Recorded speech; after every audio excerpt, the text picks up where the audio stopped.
All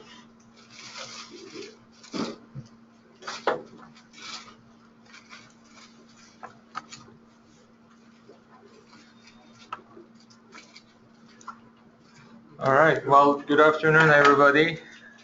Thanks for coming and showing up for a topic that we haven't presented before. This is really interesting. This is the first presentation of its kind here on the West Coast. We are going to talk about a brand new ANSYS product called ANSYS AIM. And ANSYS AIM was released in version 16.0 back in December. But since then, as you may know, ANSYS came up with 16.0, 16.1, and 16.2. Now, 16.2 is just released, and we are going to talk about the latest 16.2. So it's really exciting times. You may ask why, because over the years, ANSYS first product was dating back to 1970s, the ANSYS Classic. Anybody here use ANSYS Classic? All right. So as you know, ANSYS Classic, APDL, the picture that you see here, of course, has been updated to the latest version here. But over the years, this was the main workhorse of ANSYS products. And it was called black screen because the default color was black and everything. It was called ANSYS Classic. The official name for this product is really ANSYS Mechanical APDL. And as you know, APDL stands for ANSYS Parametric Design Language. So this product has been the main workhorse for really since 1970. Then back in 1990s, ANSYS came up with ANSYS Workbench. Anybody here work with Workbench? So that's the current workhorse, right? ANSYS Workbench. This was, I believe, it was released back in 1995, 1996 timeframe as Design Space. The first time this came out, it was called Design Space. It was strictly linear elastic simulations.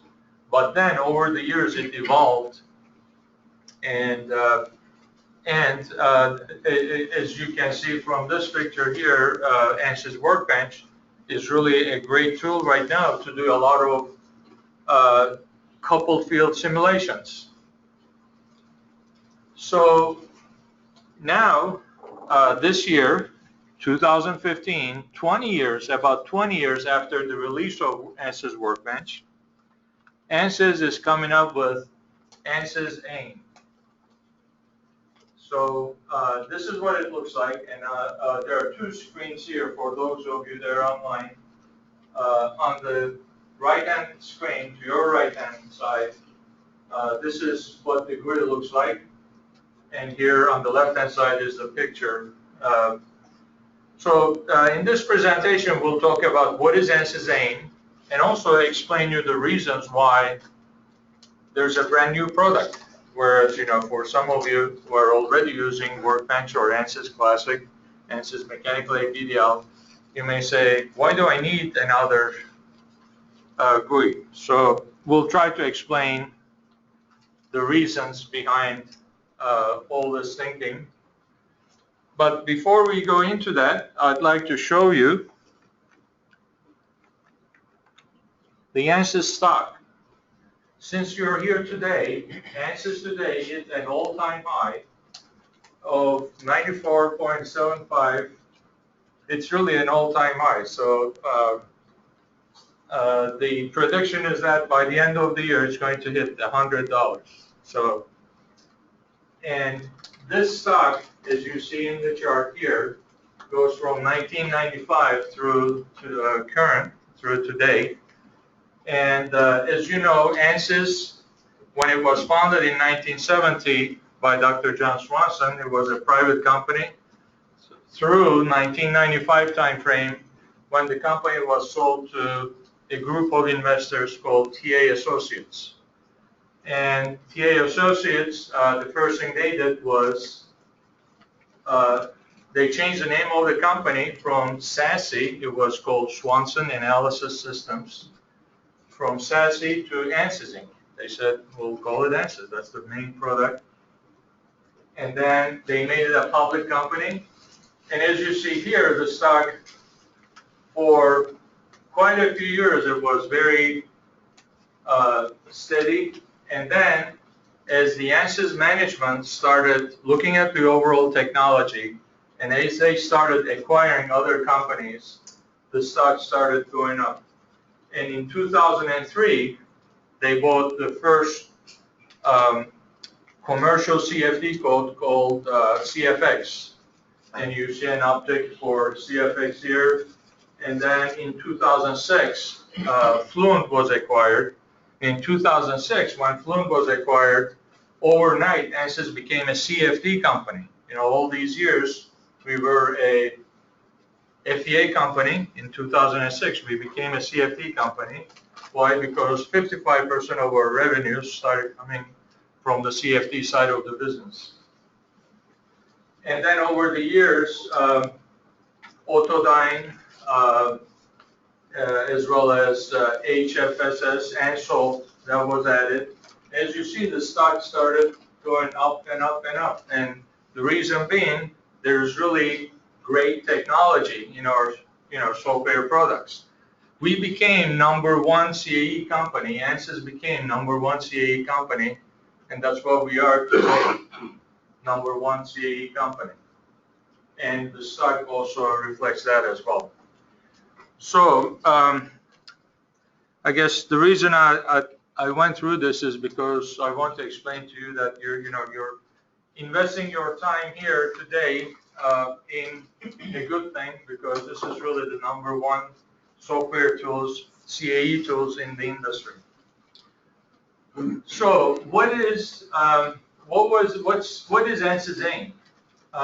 Today, many simulation packages in the market offer single physics in silos that require in-depth knowledge of the GUIs, of the user interface, and numerical methods to get reliable answers efficiently.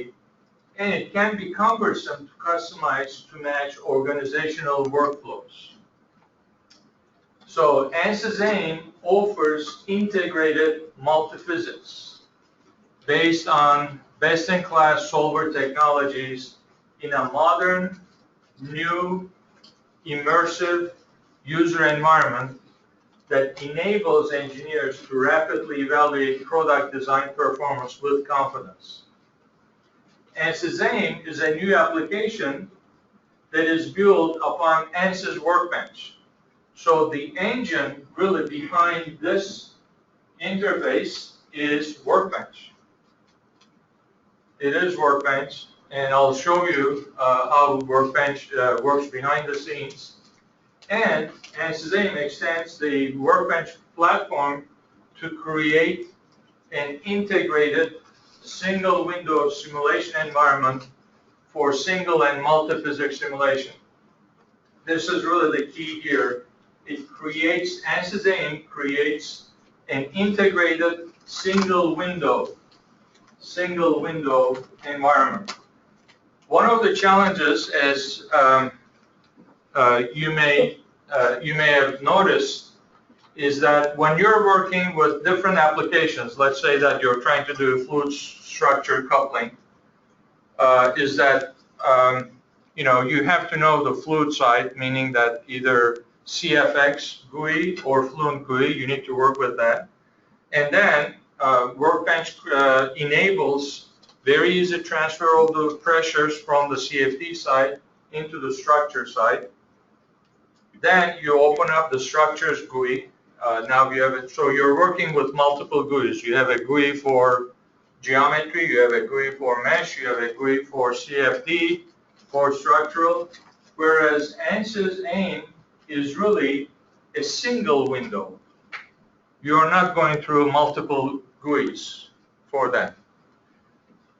So just to show you that, I'd like to do a very simple example. So I'm going to bring this over here. So this is what AIM looks like. This is what it looks like. On the right-hand side here, these are windows that you can pull. This is where you can get help, and there are very good videos here as well.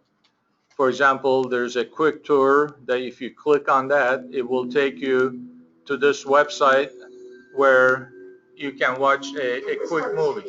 You'll learn about the ANSYS AIM workspace. When you open a new study in AIM, you can start quickly by using a predefined template containing many of the default settings you'll need, or create a simulation with other methods. This is how the workspace looks after you've imported your geometry in a fluid flow template.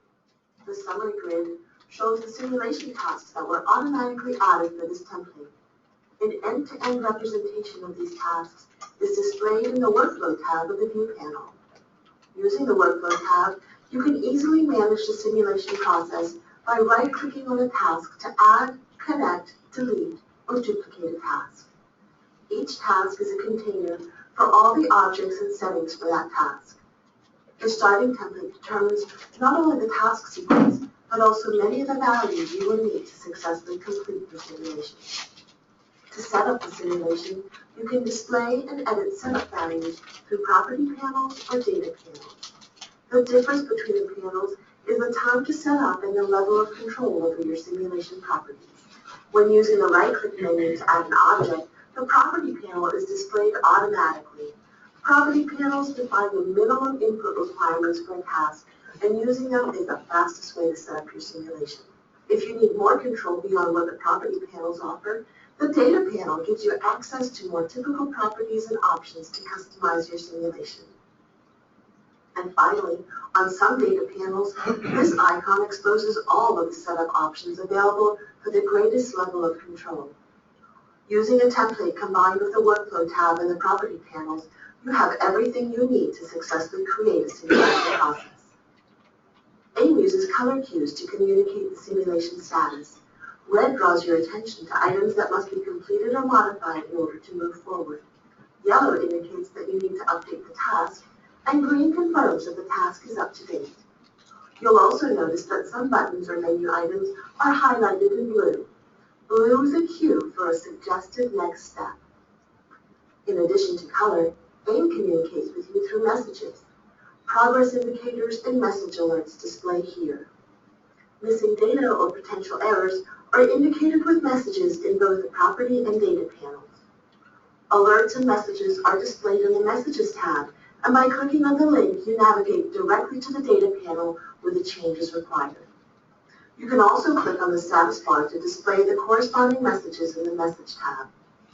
The Transcript tab on the View panel displays text output from the solver. These arrows behave like browser arrows, so you can move backwards and forwards through the locations you have already edited. Use the navigation bar to display a list of properties within a given category, for example, all boundary conditions, or a specific object within a task. You can also get to more detailed panels by clicking the links. Now let's demonstrate some of AIM's graphic tools. When I click the model, several tools become available. Use the graphics toolbar to select specific components of the model with selection filters. For instance, select only edges, or select only faces, or see different views by showing the vertices, or hiding the edges, or faces, or making the model translucent. The topology selector makes easy work of selecting an internal or hidden geometric entity. You can manipulate the model in many ways using a combination of keyboard and mouse. Help in using AIM is easy to find. Just look for the question marks. Concise and specific help is often available within a field. This question mark opens help about this particular data panel. Video and more in-depth help is a click away. This concludes this demonstration of the ANSYS AIM workspace.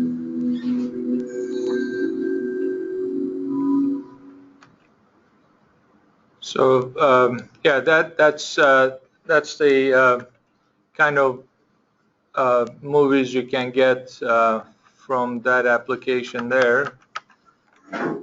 This video demonstrates Oops. how to use bold retention in Okay, that wasn't meant to be part of that.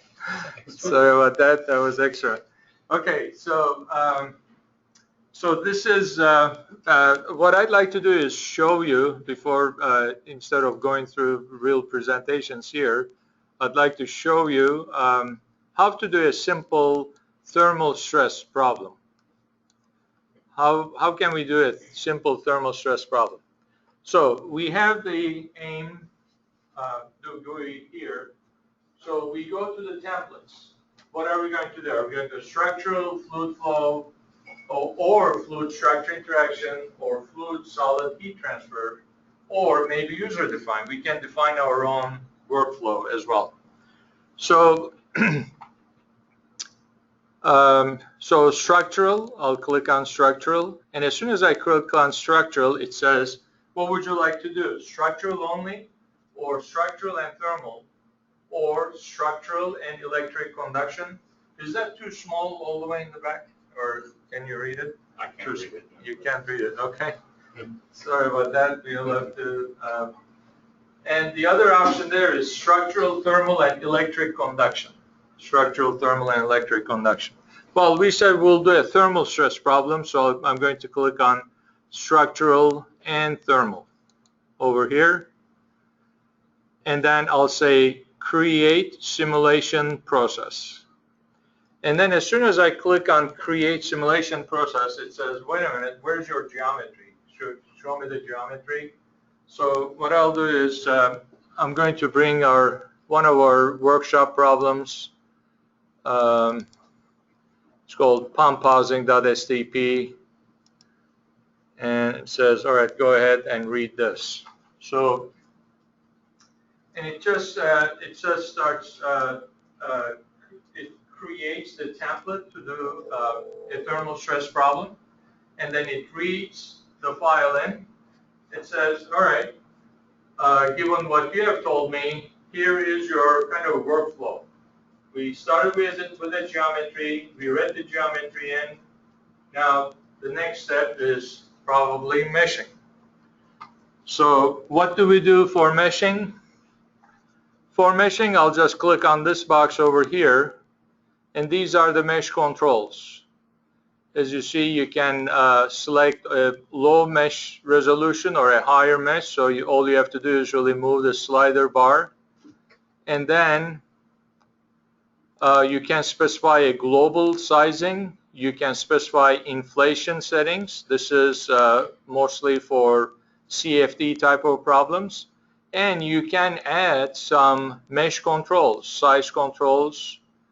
So in order to not to complicate things, I'm going to take the defaults and ask for ANSYS to generate the mesh over here. Now, one of the questions you may ask is, what's the meshing engine behind this? The meshing engine behind this is it's a combination of the workbench meshing on the structural side. It's also for CFD meshes. It takes into account some of the ISM features. So it's depending on the physics, you're going to get different types of meshes. So as soon as we are done with the mesh, we have a green check mark. It says it's up to date. And then the next thing is to specify physics. Okay, so we click on physics over here. And over here it says we need to do some material assignments. We need to do some boundary conditions. Let's do this. Let's specify let's assume that this surface over here is resting against a really hot surface, and let's specify a temperature there. So I'm going to go ahead and click on the surface and do a right mouse click and say I want to add a boundary condition, And these are the boundary conditions available. You can say apply pressure, you can apply support, temperature, heat flux, heat flow, convection, radiation, force, or non-zero displacements. I'd like to apply a temperature. We said that it's against a very hot surface. And it says, all right, what's the temperature? Let's say that it's 80 degrees centigrade. You just click on 80, and then you just do a left mouse click in the box over here, and that boundary condition is specified. The next thing I'd like to do is fix the bottom. To fix the bottom structurally, I'll click on this surface here, and as soon as I click on that surface in the lower left-hand corner, it says, you have two planes. Which one did you mean? Did you mean the one that you picked, or did you mean the surface that's behind it? Well, I meant the one that's behind it. So over there, I'm going to fix the displacement. So I'll do a right mouse click. I'll say add a boundary condition support. And that means it is fixed, and fixed in X, Y, and Z directions. Okay, so we specified a hot temperature there. Now, what is the dissipation mechanism? Meaning that we need to have a boundary, a convection or a radiation or a radiation boundary condition. What I'd like to do is I'd like to specify convection boundary condition, let's say on these surfaces over here.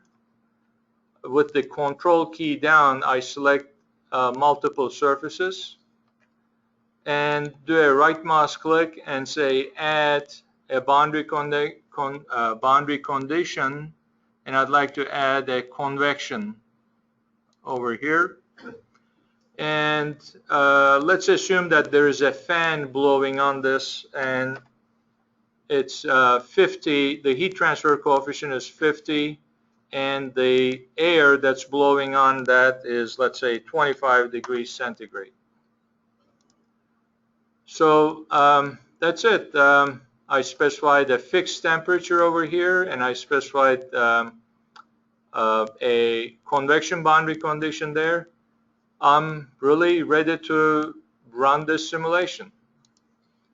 So I'll go back at this blue button here. It says solve for physics.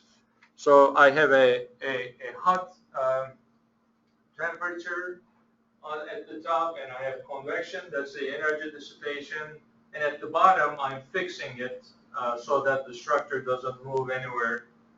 And I'd like to know how this will expand or contract given these conditions here. So it goes ahead and it says, all right, I'm going to go ahead and solve for the physics, and as you see, as it's done, the yellow button disappeared, and I can go and check my messages, and I can check my transcript over here, and this is really the output. For those of you who use ANSYS Classic, you can see that this is the output window in ANSYS Classic over here, and so you can get information from there. So everything looks good. So now results. I'd like to take a look at results. Now, ANSYS AIM enables by default temperature, displacements, and equivalent stress contours. So you can check all of those and have ANSYS evaluate the results, meaning go back to the results file and take a look at the temperature distribution. Here's our temperature distribution.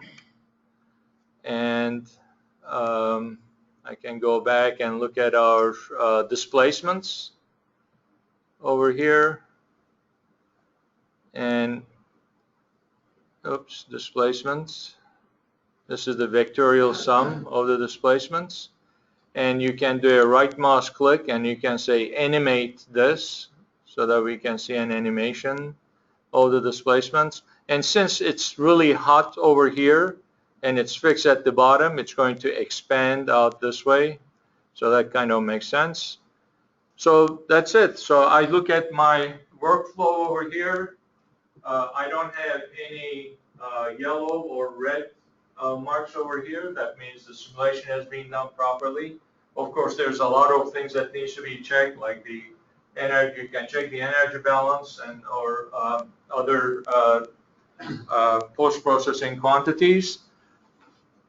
But in a nutshell, basically what you have seen is you have seen ANSYS AIM is a single window environment. That's really the main thing here. We didn't have to open thermal analysis, then bring the temperatures on the structural analysis. It's all done within one window here. So now let me go back to this presentation here. There are a lot more tutorials, movies that you can watch on our website, www.ozeninc.com/ANSYSAIM. You can go and watch those. So as you have seen, AIM is an integrated solution for 3D engineering simulation that covers the breadth of ANSYS physics in a single modern user environment. That's really the key, single and also a modern user environment. So you can do geometry creation and preparation. You can do meshing for all physics. You can do fluid flow simulations, heat transfer, design exploration, meaning that for those of you who have DX, Design Explorer, this is already embedded in AIM. You can do stress analysis, electric conduction, fluid structure, interaction type of problems. So, currently, as you know, we all work here in Silicon Valley.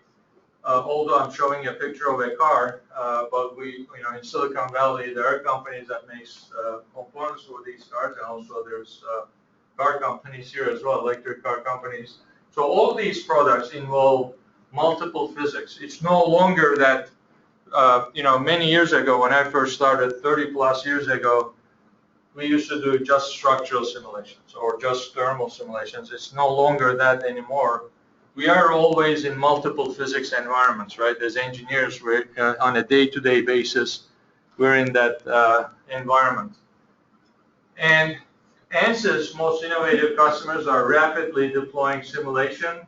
Back in 2005, according to the statistics, 1 in 22 engineers used to do simulation only. Today, 1 in 6 engineers doing simulation, and in the future, the prediction is that every engineer will be doing a simulation, whether we know it or not. But behind the scenes, the tools, as you see, the software tools will become sophisticated such that we will be doing simulations. So AIM, the idea behind AIM is that this is really the simulation environment for every engineer looking into the future, so that we can do immersive, easy to use user experience with guided simulation flows, multiple physics and multiphysics simulations in a single window. And here's the introduction.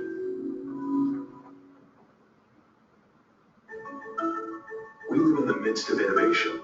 Design engineers have turned the process of product development into a precise science. Driven by simulation technology, the most innovative companies in the world are now able to create complete virtual prototypes,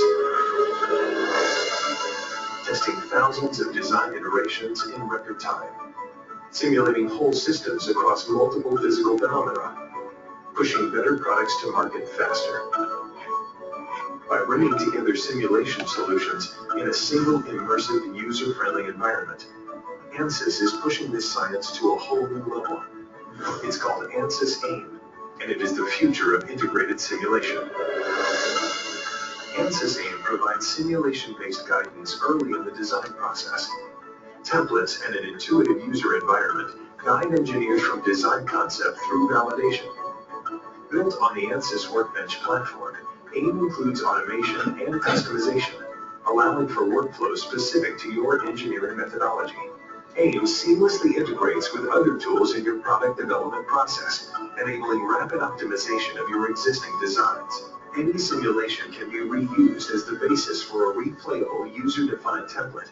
Custom physics objects and loads can be used to tailor simulation definitions to your product designs.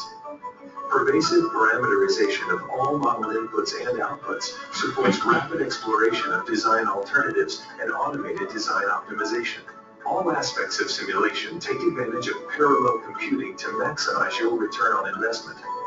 Designed for today's computing environment, ANSYS AIM helps engineers innovate next-generation, disruptive products that outperform the competition. Smart products that live up to their promise. Harness the precision, speed, and power of ANSYS Multiphysics with AIM. Simulation for every engineer.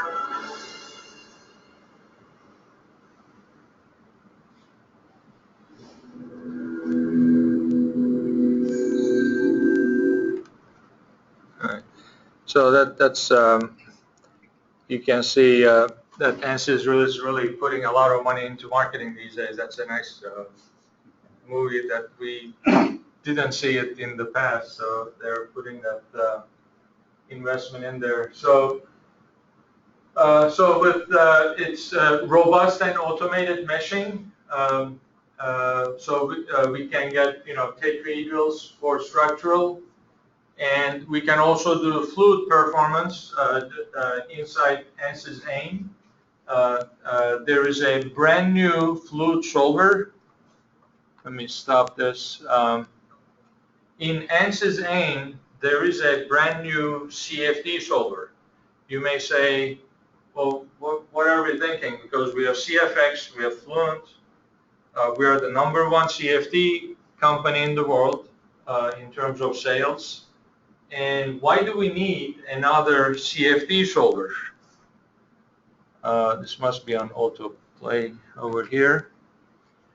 But so with ANSYS AIM, ANSYS also launched a brand new CFD solver.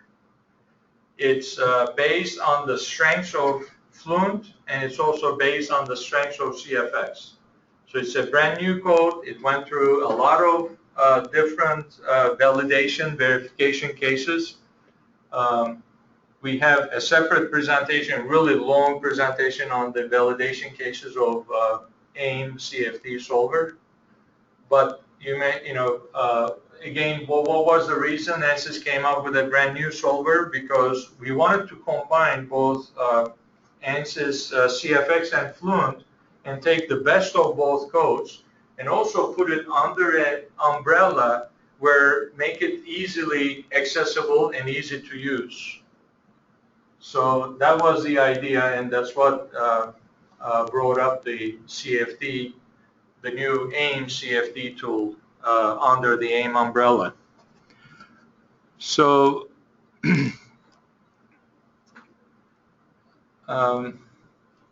and then, of course, structural simulations. They can be done anything from model analysis to fatigue.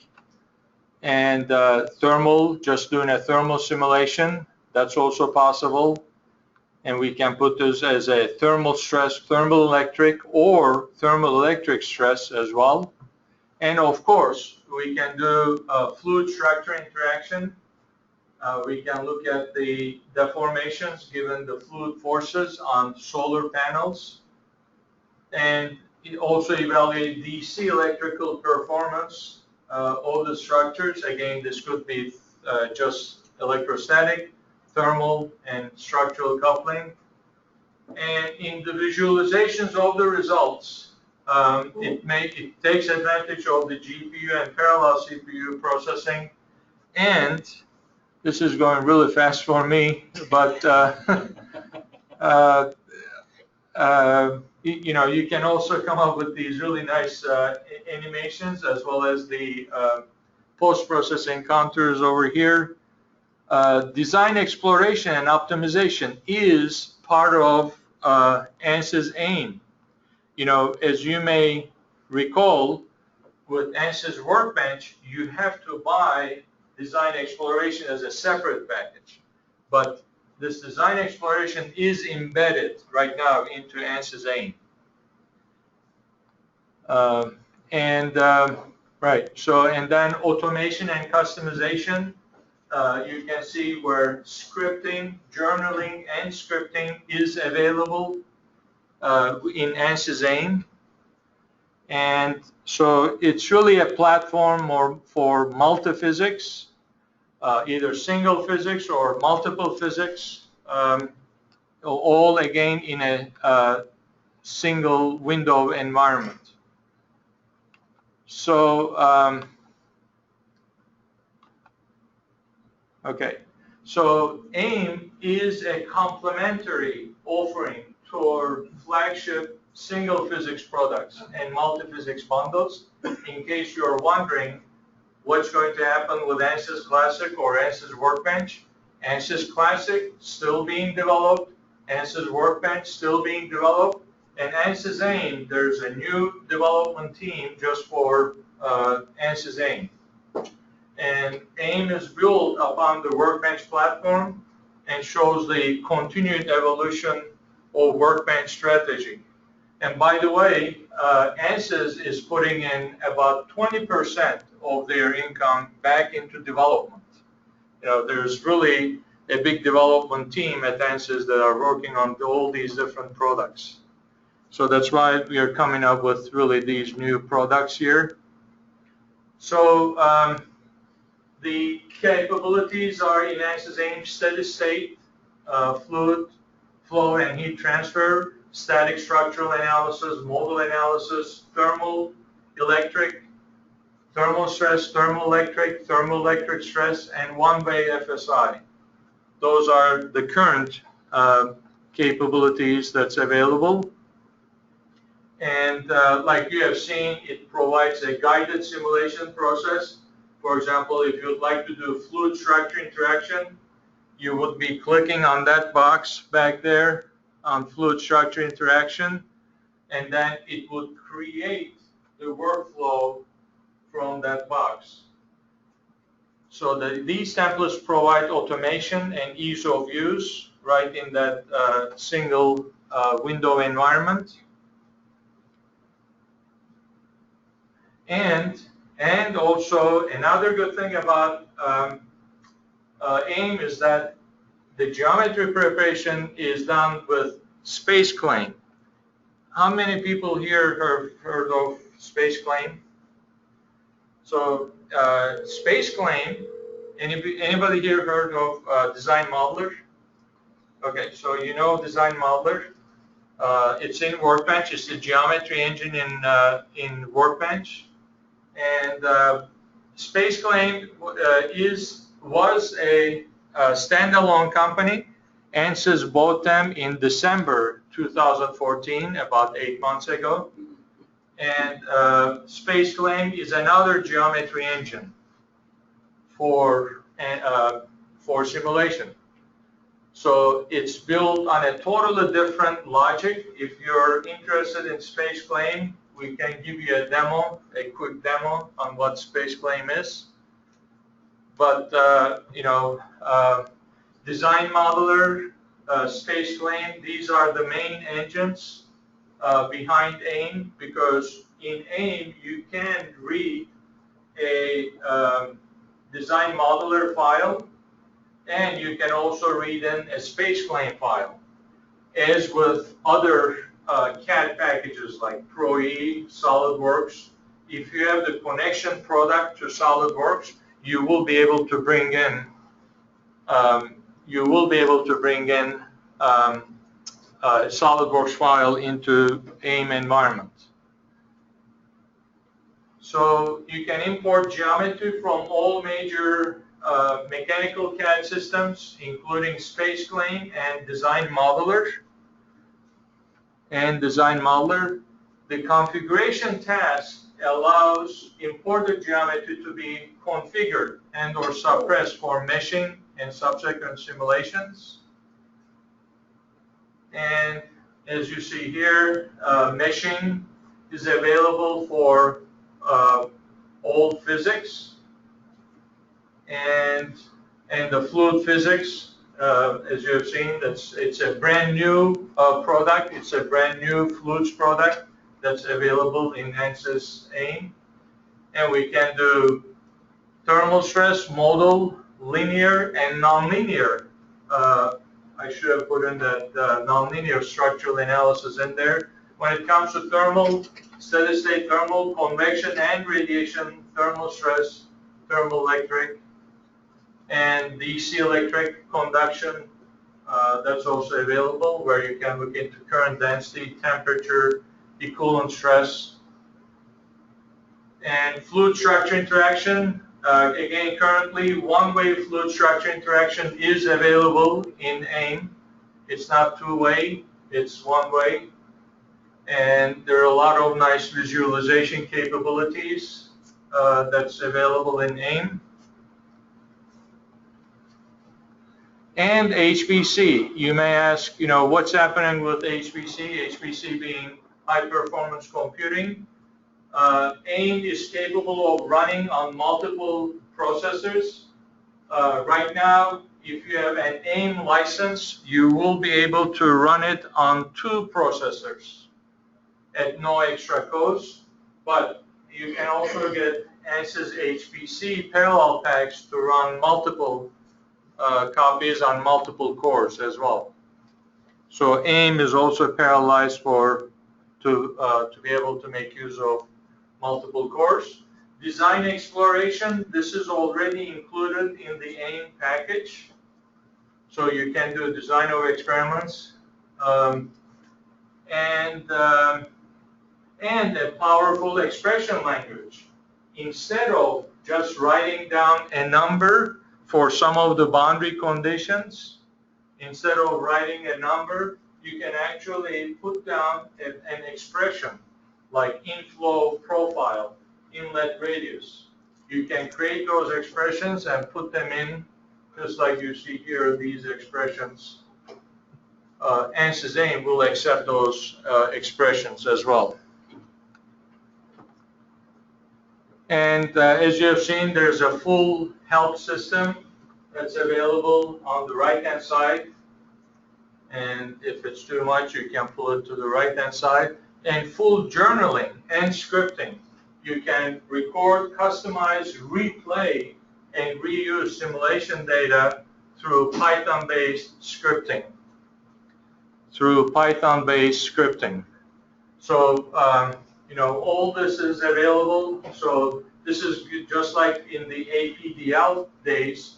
You can keep these and just resubmit it, and you will be able to run the simulations.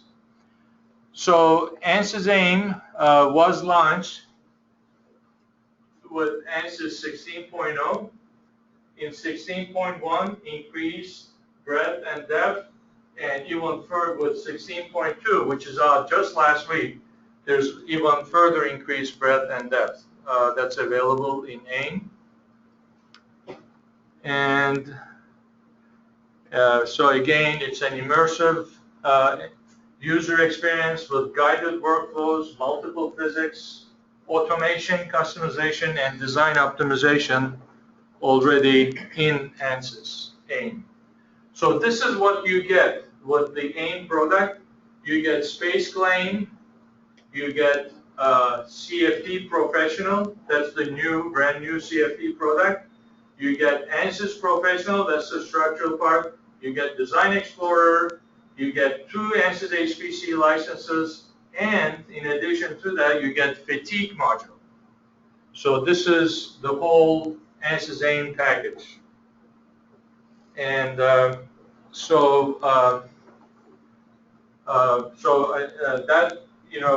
the ANSYS developers went through and they looked at how the engineers use it, and they just put together this package.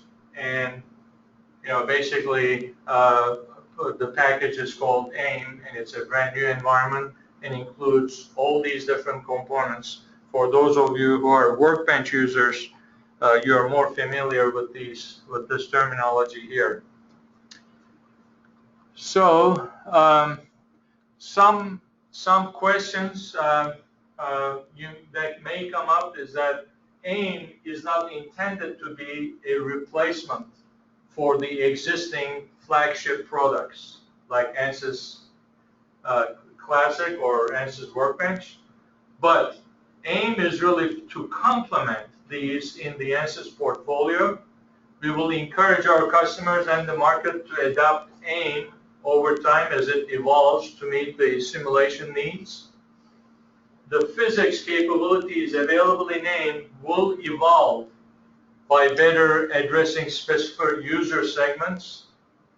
So meaning that, the currently, as you have seen, the capabilities are nonlinear structural, linear nonlinear structural, linear nonlinear CFD, thermal, so it will evolve. There will be more coming in there.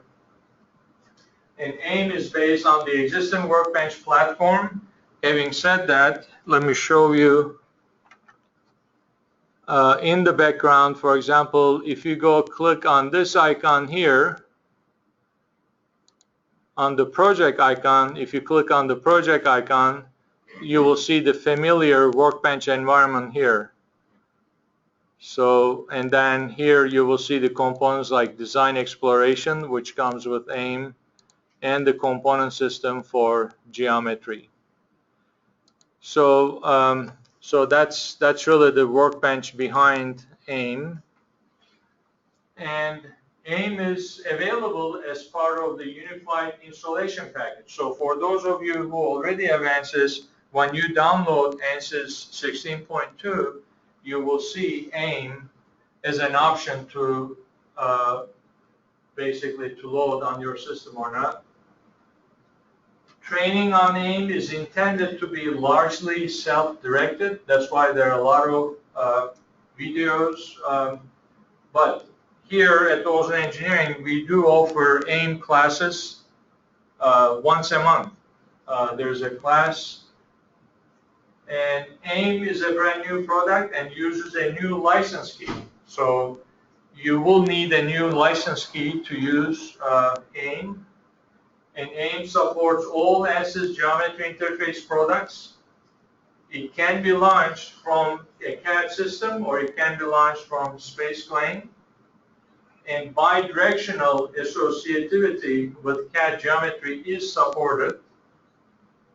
And ANSYS AIM shares meshing libraries with ANSYS Workbench and ANSYS Fluent to perform unstructured TET meshing or hex meshing and boundary inflations.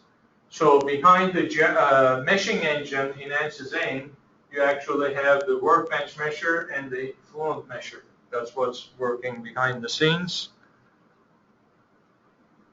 And AIM includes a brand new Fluent solver, like we explained, that is the best of Fluent and CFX. The default settings for the AIM 16.0 Fluent solver is the coupled pressure-based solution method using these pseudo transient implicit relaxation. So the new solver engine for the CFD has undergone extensive validation, and we have those validation cases. The ANSYS mechanical APDL or ANSYS Classic solver is the mechanical solver engine under AIM. So, when we talk about the structural thermal solver, that's the ANSYS Classic solver. As it's part of Workbench, AIM can be run in batch mode as well. And finally, AIM runs on Windows 7 and Windows 8 and operating systems. There is no Linux support for AIM as release 16.0. So at 16.2, you can do conjugate heat transfer, compressible flow, buoyancy, and actually let me go through this. So you can do conjugate heat transfer type of problems, like you see here in AIM. You can do compressible flow problems, You can model gas flows across subsonic, transonic, and supersonic ranges, which is really a good thing to have. You can do buoyancy using business model for incompressible fluids. You can do buoyancy flows in AIM. And as you see from the chart on the right-hand side here, between 16.1 and 16.2 of AIM, there's been a lot of improvements. As you see, the CFD solver that converged after 210 iterations in 16.1 now converges in only 65 iterations. So they are making it better and better with each release. And one-way fluid structure interaction is also available in 16.2. It's not two-way, but it's one-way fluid structure interaction. And nonlinear contacts are also available. So this is what the nonlinear portion of AIM is. The nonlinear structural portion of AIM is it has nonlinear contacts and it has large deflection capability in AIM. And here you can see the nonlinear solution controls where large deflection, as well as you can have convergence controls, and you can have access to those controls. Again, with 16.2, stress life based fatigue is also included in this package. Stress life based fatigue capability is included. And with 16.2, in the upper right-hand corner, in 16.1, that would be the standard display, but in 16.2, there's more enhanced display options so that you can look at your complex geometries and assemblies much better. And with 16.2, you also have the capability to abort the solution. You can just say stop, and it's going to give you a message back. It will say stopping at an appropriate location. So it needs to save some files, and then it will stop. And again, in 16.2, you can do custom templates. What is the custom template? For example, you can create a template for cooling jacket problems where you specify the workflow, and anybody that needs to go through that cooling jacket type of problems, you will be able to put that custom template in AIM, and then for, at your companies, you may be doing, say, a BGA simulation. You can actually put that template there and they'll follow the same procedure. So these are some beta capabilities like integrated design point study. You can actually have a bunch of design point studies, meaning that parametric simulations. And there's something called region interface generator. This is mostly for CHD type of problems. That's the region between the fluid and the solid interfaces. And multiple physics regions. That gives you the ability to specify multiple physics regions for structural, thermal, and electric conduction type of problems. So the roadmap, it started back in 2014. In this year, in 2015, and moving forward to 2016, in AIM, native geometry editing will be enabled, meaning that inside AIM, you will be able to edit the geometry.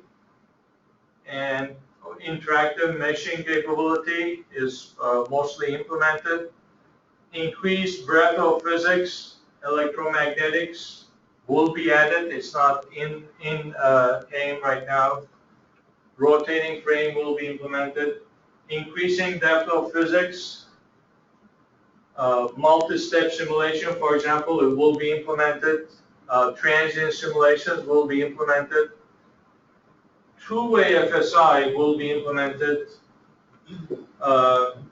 and their native design exploration is already implemented. AIM applications, there's more coming up on that.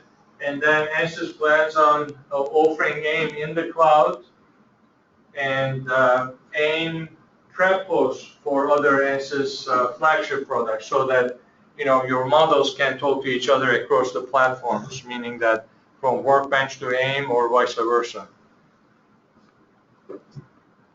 So that really is it.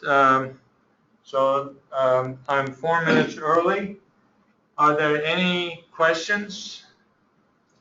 So if we get the latest version of Workbench, it comes with AIMS, or you have to pay separate for it? This is a separate license. For those of you who are here, where's Casey? Casey, our sales manager, is going to give you a trial license if you're interested, if you'd like to try it out. This is Casey. Are we giving a trial license? Is that the plan? Yes, so for those of you who are interested, we can give 1 week demo license. I know some of you already have that license, so but if you want to get your hands on this software, it's a powerful tool. You're more than welcome to have a demo license. It's fully commercial version. So, can we choose when to start the license? Yes. All right. That would be very helpful. Yeah. When would you be interested? When? When? I don't have my schedule in front of me right now, but I would want to make maximal use of it. Great. All right. Okay. And the good thing about AIM is that they made it self-paced tutorial. There's a lot of information on the YouTube. There's a lot of information on the ANSYS website and our website. You can go and watch those videos and try